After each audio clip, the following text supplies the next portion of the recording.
아멘. 함께 말씀 나눌 수 있어서 참 감사합니다. 이사야서 64장 말씀을 통해서 함께 하나님의 은혜를 나누었으면 좋겠습니다. 기다림에 대한 상징물들이 여러 개가 있는데요. 그 중에 하나가 망부석이라고 하는 거지요. 망부석이라고 하면 대개 절개 굳은 아내가 타양간 남편을 기다리는, 그래서 죽어서 이 돌을 이렇게 하는 건데요. 제일 유명한 게 보니까 그 신라 눌지왕 때 박재상의 아내가 되었다는, 경북 월성군에 있더라고요. 저게 그 망부석인데요. 신라 눌지왕 때 박재상이라는 사람이 왕자가 하나가 고구려로 잡혀갔대요. 그 사람을, 그 왕자를 이렇게 구출하려고 가서 어렵게 해서 왕자를 구출했답니다. 구출해서 왔더니 왕이 얘가 너무 잘하는 것 같으니까 너 그러면 일본에 가서 둘째 왕자 구해와라 그러면서 시켰대요. 그러니까 집에 고구려 올라갔다가 집에 들리지도 못하고 신라 이렇게 왔다가 경주 갔다가 바로 또 그 일본으로 배 타고 가서 둘째 왕자를 구출해서 왕자를 보냈는데, 신라로 보냈는데 자기는 붙잡혔답니다. 그리고 거기서 엄청나게 고문당하고 화형당해서 죽었다는 거죠. 남편이 돌아오지 않는 그것들을 보면서 아내가 그 수리째라는 곳에 올라가서 높은 바위에서 멀리 일본 쪽 외국을 바라보면서 날마다 통곡하다가 돌이 되었다, 이 정도 해서 망부석, 굉장히 유명한 것이라고 합니다. 지금 들으면 말도 안 되는 이야기죠. 남편을 기다리다 돌이 돼? 안 들어오시면 좋은 거 아닙니까? 네, 밥 안 해도 되고 이러면서. 네, 제가 너무 노골적이었습니까? 네. 오랜 기다림의 상징 망부석입니다. 예전부터 이 기다림이라고 하는 주제는 신앙 안에서 굉장히 중요한 주제였고, 일상에서도 그 기다림이라고 하는 주제는 굉장히 오래된 역사가 있습니다. 오늘 우리가 읽었던 본문 이사야서는 지금부터 한 3,000년 전 이야기입니다. 3,000년 전 한 민족이 하나님의 구원을 기다리고 소망하며 불렀던 찬양입니다. 우리가 읽었던 오늘 본문의 말씀은 사실 63장 7절에서부터 시작하는 내용이 쭉 이루어집니다.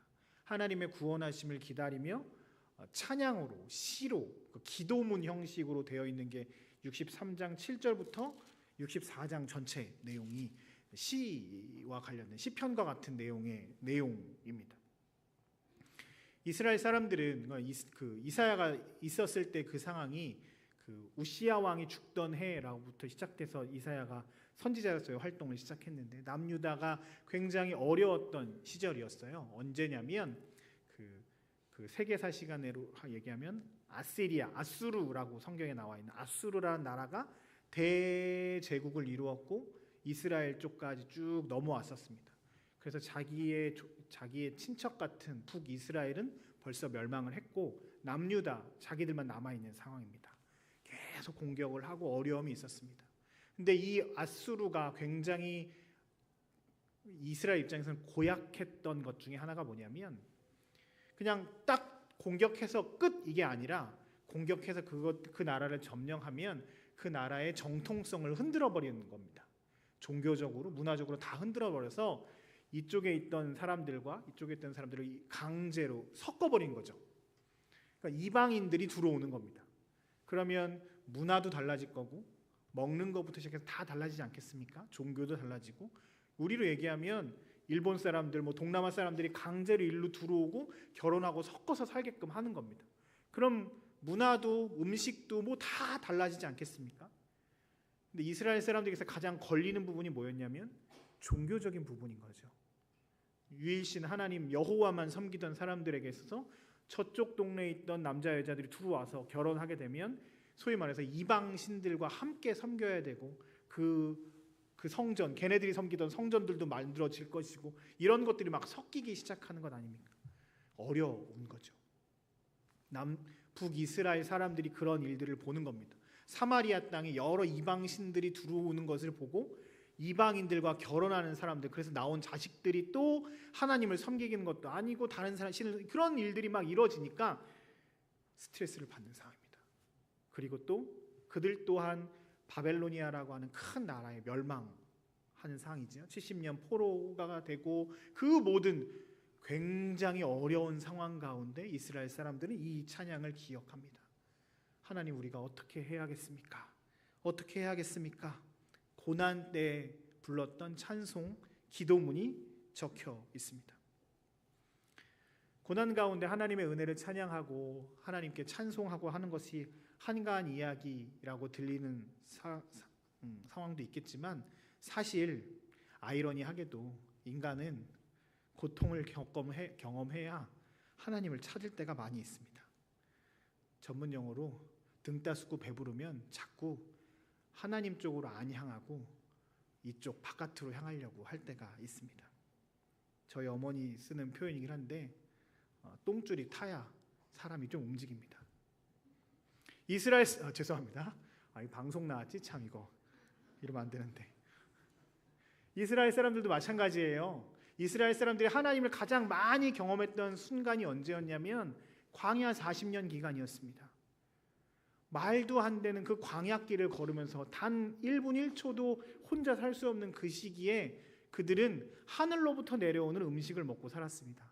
만나와 메추라기를.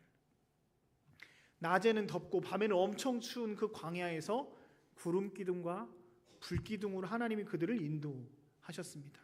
물이 없는 상황 가운데서 반석이를 쳐서 샘물이 나오게 하셨고요. 앞에 있었던 홍해와 요단강을 주께서 건너게 하셨습니다. 놀라운 일들이 그들 가운데 있었습니다. 포로기 이후에 이스라엘 사람들은 그들의 종교적인 어떠한 방법들이 달라졌습니다. 예루살렘 성전에서만 예배하던 것들이 변해서 각 마을마다 회당들이 생기기 시작했고, 그 회당들에서 하나님의 말씀이 곳곳에서 선포되고 예배하는 일들이 종교적 시스템도 바뀌었습니다. 어려운 시절을 겪고 나서 그런 놀라운 일들이 이루어진 거죠. 등 따스고 배부르면 인간은 하나님께로 향하기보단 자꾸 세상 쪽으로 죄악 가운데로 행하려고 할 때가 많이 있습니다. 제가 여기 와서 가장 많이 들었던 얘기 중에 하나가, 새롭게 여기 학생 과정으로 오시는 분들이 우리의 유혹을 뿌리치고 자꾸 나는 쉬고 싶습니다라는 이야기를 하신다면서요. 여기선 좀 쉬려고 합니다. 저는 그 얘기를 다르게 들었습니다. 죄송합니다. 양해하고 들으십시오. 쉬려고 한다는 얘기는 죄 짓고 싶습니다, 이런 얘기로 들리더라고요. 사람은 쉬면 하나님 쪽으로 향하지 않습니다. 여러분은 그러십니까? 저는 안 그렇습니다. 저를 나태하게 하고 조금 편하게 하면 할수록 자꾸 딴짓을 합니다. 하나님 쪽으로 향하고 더 열심으로 이렇게 나가는 게 아니라, 시간이 많고 여력이 많으면 자꾸 우리는 딴 것을 하려고 합니다. 딴 것을 하려고 할 얼마나 많은 것들이 우리를 즐겁게 합니까? 인간이 그렇게 악합니다. 저는 그렇습니다. 그래서 우리가 주님 안에 거하려고 계속 정신 차리게 하려고 하는 일들이 있고, 어쩌면 하나님께서 우리에게 고통을 주시는 것이 또 다른 이유일 수 있습니다. 오늘 이사야 선지자를 통해서 하나의 기도문이 이스라엘 사람들에게 불려지기 시작합니다. 고통 가운데, 극심한 고통 가운데 그들은 하나님을 만납니다. 그러면서 오늘 본문 64장 1절부터 9절까지의 말씀을 통해서 그들은 하나님에 대해서 두 가지로 고백하는데요, 저랑 같이 함께 나누려고 합니다. 첫 번째는요, 같이 한번 읽어볼까요? 하나님이 어떤 분이시냐면 우리의 구원자이십니다 라고 고백하고 있습니다. 4절 우리 같이 한번 읽어보겠습니다. 4절입니다. 읽겠습니다. 시작. 주 외에는 자기를 앙망하는 이런 일을 행한 신을 옛부터 들은 자도 없고 귀로 들은 자도 없고 눈으로 본 자도 없었습니다 라고 봅니다.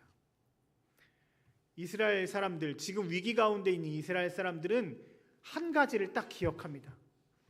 주님이 과거에 우리 조상들에게 하셨던 일들을 내가 기억합니다. 주님을 앙망하고 주님을 찾았던 사람들에게 이런 일들을 행한 어떤 신들도 어떤 사람도 내가 들은 적이 없습니다. 오직 하나님만, 여호와 하나님만 우리에게 이런 놀라운 일들을 행하셨습니다. 시내산에서 말씀을 주셨고, 생각하지 못했던, 인간들이 상상할 수 없는 방법으로 우리 조상들을 구원하신 하나님이십니다. 그 하나님이 바로 내 하나님입니다라고 고백하는 겁니다. 과거의 사람들이, 우리 조상들, 어머니 아버지들이 경험했던 그 놀라운 하나님, 그 하나님, 구원하신 하나님, 지금 우리에게도 찾아와 주십시오라고 고백하고 있는 것입니다.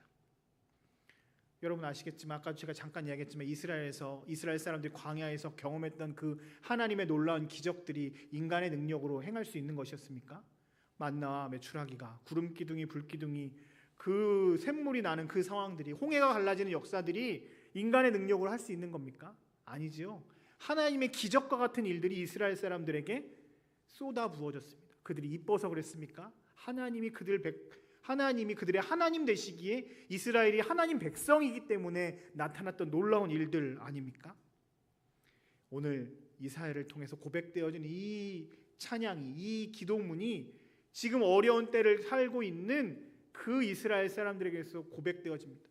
과거에 우리와 함께 하셨던 하나님, 우리 어머니 아버지에게서 함께 하셨던 하나님, 지금 우리에게도 구원하여 주시고 우리를 함께 하셔서 우리를 역사하여 주십시오라고 고백하고 있습니다. 이 하나님에 대한 경험이 참 중요합니다. 지금까지 우리를 지키셨다라고 고백하는, 여러분들이 만났던 그 하나님에 대해서 기억하고 그것들을 계속 고백하는 일은 굉장히 중요합니다. 여러분들도 쑥스러우시겠지만 마이크 잡고 하나님 만났던 경험들 이야기하라고 하면 장 펼쳐지면 한참 많이 하실 수 있으시잖아요. 그렇죠? 우리 하나님 때마다 시마다 우리에게 놀라운 은혜를 부어주시는 하나님 아니십니까? 그렇죠? 제가 설교 준비하면서 제 얘기를 하나 해야 될까 싶어서 무슨 이야기를 할까 하다가 제가 처음 하나님이라는 것을 인식했던 시기가 제 7살 때였습니다. 제가 지금 이렇게 멀쩡해 보이지만 그때 좀 몸이 아팠어요. 그래서 신장이 안 좋았거든요. 그래서 단백질이 이렇게 오줌으로 빠져나가는 뭐 그런 병이었답니다. 신장병이라고 얘기합니다. 그래서 그때는 잘 먹지 않았는데 퉁퉁했었습니다. 지금도 그렇지만 부어서 그런 거죠. 단백질이 빠져나가니까. 병원에 입원도 하고 뭐 수술해야 된다 뭐 이런 이야기들이 그때 기억이 나는 건 제가 수원에서 살 때였는데 빈센트 병원 다니고 막 그랬던 기억이 있습니다. 그래서 초등학교 1학년 때까지 1년에 반은 병원에 왔다 갔다 이렇게 했었던 것 같습니다. 근데 그때 좋았던 건 그 신장병 약이 그 우유랑 타서 먹어야 되는데 어머니가 저한테 딸기 우유로 이렇게 늘 해주셨어요. 전 그게 너무 좋았거든요. 흰우유 말고 딸기 우유로 주는 너무 좋았는데 근데 언젠가부터 어머니가 이상한 데를 다니시는 것 같았어요. 교회 말고 또 다른 곳에 이렇게 다니셨는데 그게 기도원이었던 것 같아요. 기도원에 다니시면서 어떤 분들이랑 같이 기도하면서 무슨 이야기를 들으시고 나서 저는 아직도 그 어머니 눈빛이 기억이 나는데 저를 붙잡고 얘기하셨어요.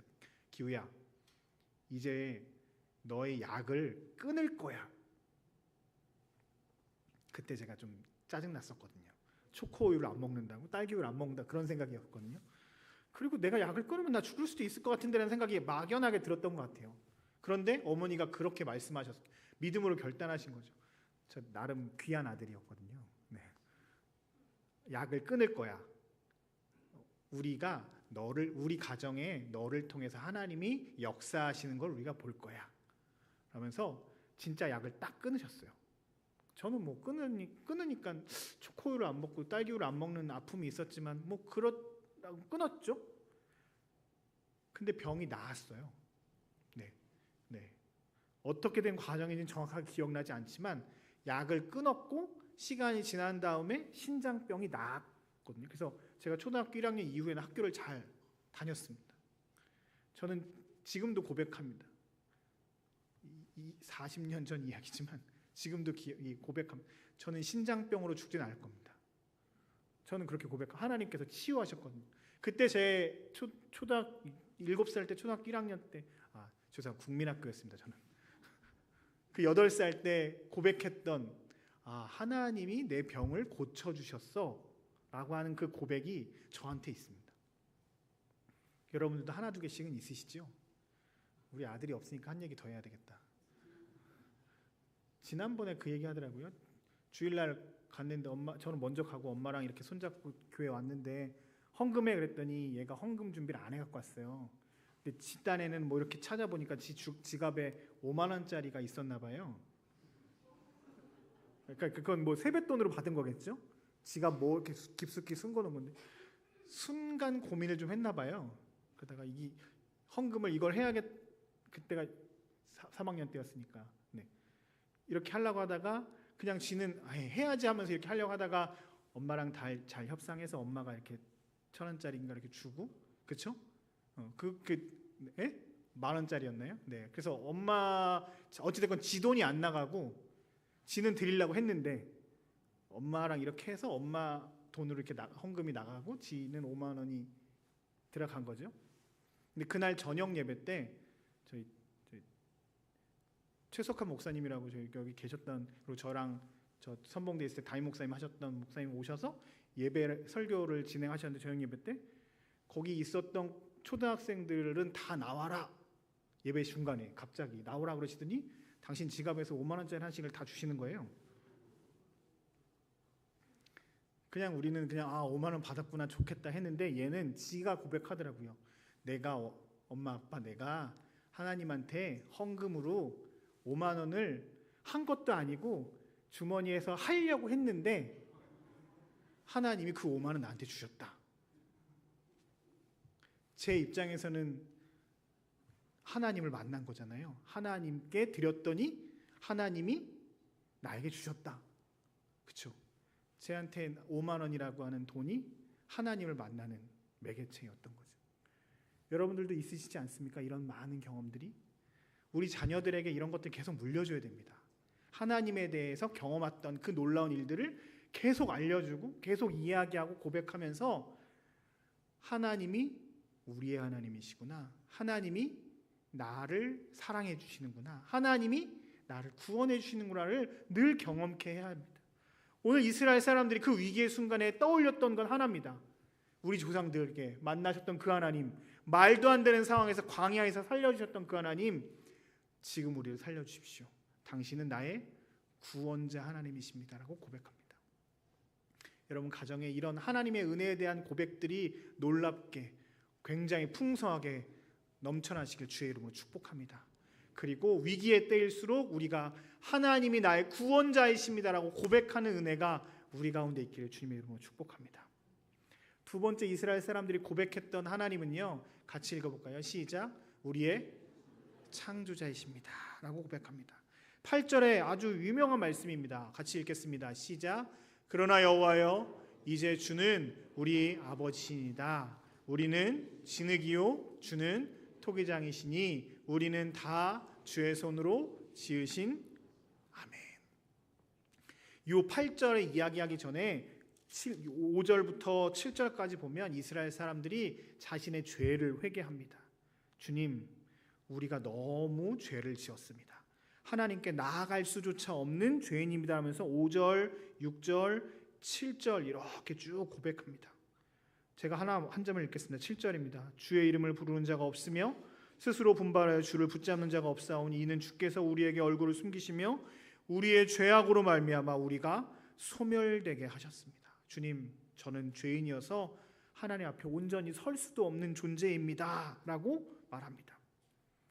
그런데 8절이 제가 8절에 은혜가 받았던 단어가 8절에 은혜 받았던 단어가 저 맨 앞에 있습니다. 그러나 여호와여. 그러나 여호와여. 제가 이렇게 많이 죄 지었고 하나님 앞에 설 수도 없지만 그렇지만 주님 살려주십시오. 왜냐하면 당신이 내 아버지 되시니까요. 당신이 나를 만드신 분이시니까 주님 저를 살려주십시오 라고 말합니다. 부모된 자가 자식에 대한 사랑이 이렇지 않습니까? 아무리 그가 잘못을 해도 그가 다시 돌아오면 넉넉히 물론 다리 몽둥이를 조금 분질러 버리고 싶은 마음이 있긴 하지만 그래도 넉넉히 받아주고 싶은 게 아버지 어머니의 마음 아닙니까? 그게 성경에 잘 나와 있는 게 누가복음 15장에 나오는 탕자의 비유잖아요. 자식놈 하나 아버지 재산 다 달라고 해서 나가서 다 탕진하고 돌아왔는데 그 15장 20절에 보면 이렇게 되어 있어요. 아직도 거리가 먼데 아버지가 그를 보고 측은히 여겨 뛰어가서 달려가서 끌어안고 입을 맞췄다고 표현하고 있습니다. 아버지가 어떤 분이냐면 늘 바깥에서 아들이 올까를 기다리며 멀리 쳐다보는 아버지예요. 내 재산 다 날려먹었고 내 속 박박 긁은 아들이지만 멀리서나마 아들이 올까봐 늘 그 바깥을 향해서 그 길 모퉁이를 계속 쳐다보면서 이제 나올까 저제 나올까 찾고 왔을 때 그저 아무 생각 없이 끌어안고 감싸 안는 것이 아들입니다. 돼지 우리 치고 뭐 그랬으니까 그 아들이 상태가 온전했겠습니까? 멀쩡했을까요? 냄새 나지 않았을까요? 집에 애들이 운동장에서 굴러서 있다가 들어오면 아이고 사랑하는 내 아들 축구하다 왔어 라고 얘기 안 하잖아요. 절로 가. 화장실 뛰어가. 발 딛지 마. 야 일로 들어오지 마. 절로 가. 저희 집에서 일어나는 일입니다. 카펫에 어디 올라와. 빨리 야 바로 가. 그쵸? 아버지의 사랑은 그의 죄와 상관없이 그 아들 존재만으로 그가 돌아온다는 것만으로 기뻐하시고 끌어안으시고 모든 걸 다 용서하시는 것 아닙니까? 저는 이 비유의 제목이 잘못됐다고 생각해요. 탕자의 비유가 아니라 아버지의 사랑의 비유예요. 이건 주인공이 아버지죠. 얘는 나갔다 온 거고 나갔다 온 거를 받아주는 건 아버지였으니까 말이지. 오늘 이스라엘 사람들이 고백합니다. 주님 우리가 다 부정한 것 같아서 6절입니다. 우리의 의는 다 더러운 옷 같으며 우리는 다 잎사귀같이 시들므로 우리의 죄악이 바람같이 우리를 돌아갑니다. 주님 우린 죄인입니다. 하나님의 은혜가 없이는 단 하루도 살아갈 수 없는 존재입니다. 하나님 우리가 어찌 주님께 나아갈 수 있겠습니까? 그런데 8절에 그러나 여호와여 주님 당신이 내 아버지 되시지 않습니까? 당신이 나를 만드신 창조주 하나님 아니십니까? 살려주십시오. 그 하나님의 사랑을 의지하여 오늘 이스라엘 사람들 주님께 나아갑니다. 주님 내 지금 어려운 상황 주님 아시지 않습니까? 이 어려운 상황 내 힘과 능력으로 해결할 수 없는 것 주님 아시지 않습니까? 주님 당신 내 아버지 되시는 거 내가 압니다. 당신 앞에 설 수 없는 존재지만 나아갑니다. 살려주십시오. 이스라엘 사람들은 오늘 구원자 하나님을 창조주 하나님을 찬양하며 고통의 순간에 이 기간을 기다리며 주의 구원하심을 기대하며 기도하고 있습니다. 3000년 전에 이 기다림 오늘 우리에게도 필요합니다. 위기의 상황 가운데 있습니다. 우리 아까 찬양팀에서 함께 찬양하며 기도했듯이 한국 교회가 참 많이 어렵습니다. 우리 각 가정들도 온전하게 주님 앞에 서 있는 가정들이 많이 없고 넘어지고 쓰러질 때가 참 많이 있습니다. 그럴 때 우리에게 필요한 것이 무엇일까? 우리와 함께 하셨던 하나님을 기억하며 구원자 하나님을 찬양하는 것입니다. 내가 무엇이든 상관없이 나를 감싸 안으시는 사랑 많으시는 창조주 하나님, 아버지 되신 하나님을 바라며 나아가는 것입니다. 이 대림의 기간에 우리가 기다려야 할 것은, 사모해야 할 것은 성탄 틀이나 어떠한 다른 어떤 성탄의 그런 다른 휘황찬란한 것이 아니라 우리를 구원하시고 우리를 만드신 하나님을 기대하고 나아가는 것입니다. 그것이 우리의 삶의 소망이 되어야 합니다. 이 대림의 기간에 우리가 붙잡아야 할 것입니다. 주님께서 우리를 위해서 오셨습니다. 그리고 다시 오실 것입니다. 그리고 우리와 늘 항상 함께 하고 계십니다. 우리를 위해서 다시 오실 주님을 기다리며 우리를 구원하신 하나님에 대한 놀라운 감격들을 늘 기억하고 창조주 하나님께 우리의 마음을 드리는 하나님의 사람들 되시길 주의 이름으로 축복합니다. 이 시간에는 조금 우리 특별하게 찬양을 우리가 찬양팀이랑 부르지 않고 찬양을 한번 들어보려고 합니다. 연평안이라고 하는 CCM 만드시는 귀한 분이 계세요. 요괴벳의 노래라고 그 찬양 만드신 분이시거든요.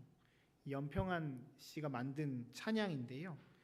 이 연평한 씨가 둘째 아이가 유산되고 조금 시간이 걸려서 나중에 하나님께서 쌍둥이를 주셨답니다. 그 기간 가운데 만들어졌던 찬양이고요.